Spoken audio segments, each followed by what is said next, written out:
देश और दुनिया की तमाम छोटी और बड़ी खबरों के लिए हमारे चैनल को सब्सक्राइब करना न भूलें और बेल का बटन जरूर दबाएं। नमस्कार दोस्तों, स्वागत है आपका देश लाइव में और आपके साथ मैं हूँ आशिमा त्यागी। दोस्तों, आज इस बारे में मैं बात करने जा रही हूँ, ये सिर्फ एक खबर नहीं है, ये उस आर्थिक सच्चाई की झलक भी है जिसे लगातार छुपाने की कोशिश की जा रही है। टीवी डिबेट्स में सब ठीक का जो नारा है वो लगाया जा रहा है, लेकिन जमीन पर हकीकत बिल्कुल अलग कहानी बयां कर रही है, अलग कहानी कह रही है। दरअसल मध्य प्रदेश में 700 फैक्ट्रियों का बंद होना कोई मामूली घटना नहीं है। ये एक चेतावनी है, एक थ्रेट है कि वैश्विक राजनीति और घरेलू नीतियों का जो टकराव है अब सीधे भारत के उद्योगों पर जो है पड़ता हुआ नजर आ रहा है, भारत के उद्योगों को प्रभावित कर रहा है। तो क्या वाकई में ऐसा है? क्या है पूरा सच, बताऊंगी आपको, लेकिन उससे पहले आप लोगों से हमेशा की तरह अपील, इंसाफ की आवाज को बुलंद करने के लिए और सच्ची पत्रकारिता के लिए हमारा यानी देश लाइव का सहयोग करें। साथ ही डिस्क्रिप्शन में दिए गए लिंक को ओपन कर ज्वाइन बटन दबाकर आप हमसे यानी देश लाइव से सीधा जुड़ सकते हैं। दोस्तों, वापस आज की चर्चा पर लौटते हैं और इस पूरे मामले को समझने की कोशिश करते हैं कि जो वैश्विक स्तर पर हम एक तनाव देख रहे हैं उसका भारत पर क्या असर पड़ते हुए नजर आ रहा है, खासकर उद्योगों पर। दरअसल यूएस, इजराइल, ईरान, इस युद्ध को अक्सर हम दूर की लड़ाई समझते हैं, लेकिन इसका जो असर है ना वो सीधे भारत की अर्थव्यवस्था पर पड़ रहा है। ये मैं नहीं कह रही हूं, ये आज की तस्वीर कह रही है। खासकर कच्चे तेल की कीमतों में उछाल, सप्लाई चेन का टूटना और एक्सपोर्ट इंपोर्ट पर दबाव, इन सब ने छोटे और मध्यम उद्योगों की कमर तोड़कर रख दी है।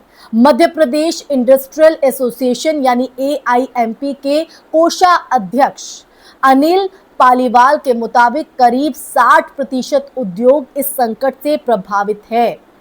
60%, इसका मतलब है हजारों मजदूरों की नौकरियां खतरे में हैं, उत्पादन ठप हो रहा है और निवेशक डर के माहौल में पीछे हट रहे हैं।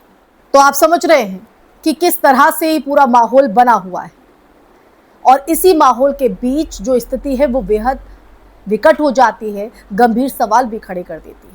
इसीलिए दोस्तों, आज इस मुद्दे को हम आपके बीच लेकर आए हैं और सवाल बहुत सारे हैं। तो अब सवाल यहाँ पर यह भी है कि क्या ये सिर्फ वैश्विक हालातों की वजह से हुआ है या फिर इसमें हमारी घरेलू नीतियों की भी भूमिका है।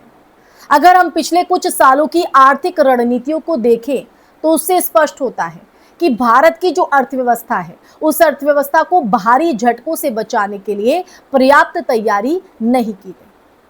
आत्मनिर्भर भारत का जो नारा है वो दिया गया, लेकिन जमीनी स्तर पर उद्योगों को वो सुरक्षा कवच नहीं मिला जिसकी उन्हें जरूरत थी। जी हाँ, जिसकी उन्हें जरूरत थी। अब जरूरत थी तो फिर वो क्यों नहीं मिल पाया, ये अब आपके मन में सवाल होगा। दरअसल नरेंद्र मोदी और अमित शाह, इन दोनों के नेतृत्व में सरकार ने लगातार ये दावा किया दोस्तों कि भारत वैश्विक संकटों से अछूता रहेगा। लेकिन आज जो फैक्ट्रियां बंद हो रही हैं, उद्योगों पर असर पड़ रहा है, तो ये जो दावा है वो सवालों के घेरे में है कि क्या सरकार ने तेल पर निर्भरता कम करने के लिए पर्याप्त कदम उठाए?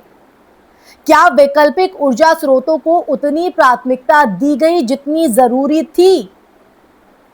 गुजरात और महाराष्ट्र जैसे औद्योगिक राज्यों का हाल भी इससे अलग नहीं है दोस्तों।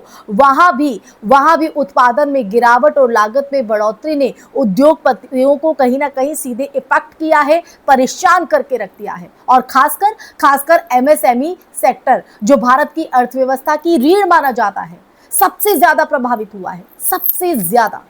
जब छोटे उद्योग बंद होते हैं तो उसका जो असर है वो सिर्फ अर्थव्यवस्था तक सीमित नहीं रहता है, बल्कि सामाजिक स्तर पर भी उसका प्रभाव दिखाई पड़ता है।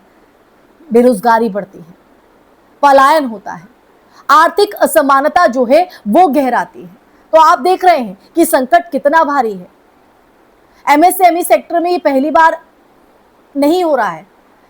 अगर हम देखें तो कहीं ना कहीं नाराजगी सरकार से थी, लेकिन इस नाराजगी को दूर करने के लिए क्या पहले से कोई कदम उठाए गए? इस पूरे संकट का एक और पहलू है दोस्तों, सरकार का नैरेटिव।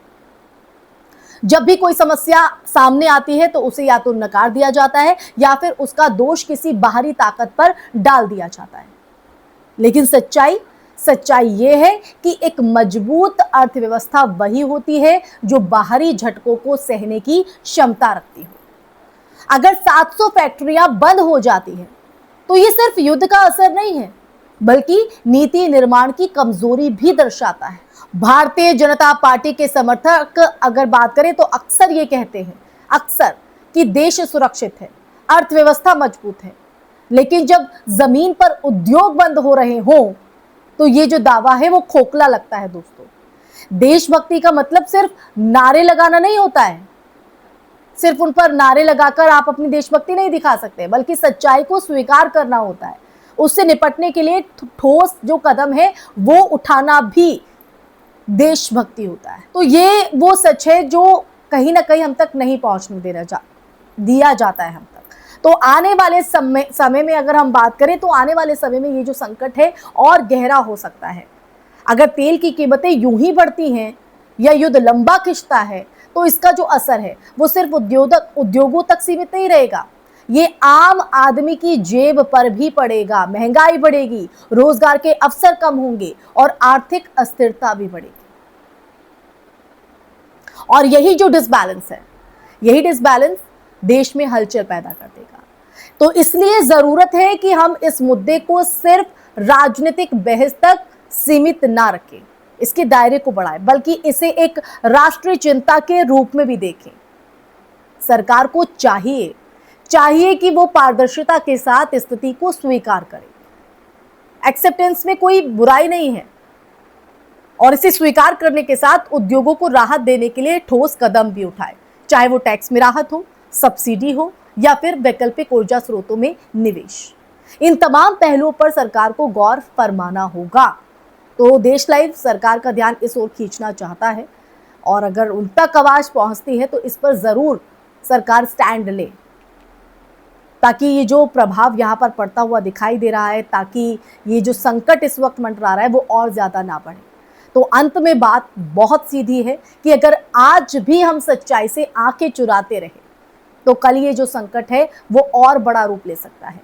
सवाल ये नहीं है कि कौन सही है या कौन गलत है, लेकिन असली मुद्दा ये है कि क्या हम इस आर्थिक चेतावनी को समय रहते समझ पाएंगे या फिर इसे भी एक और नैरेटिव बनाकर भूल जाएंगे।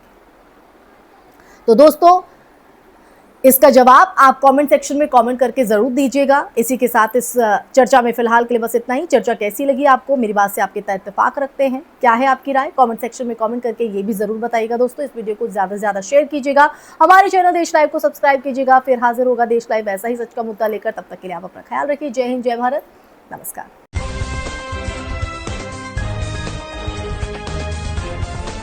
देश और दुनिया की तमाम छोटी और बड़ी खबरों के लिए हमारे चैनल को सब्सक्राइब करना न भूलें और बेल का बटन जरूर दबाएं।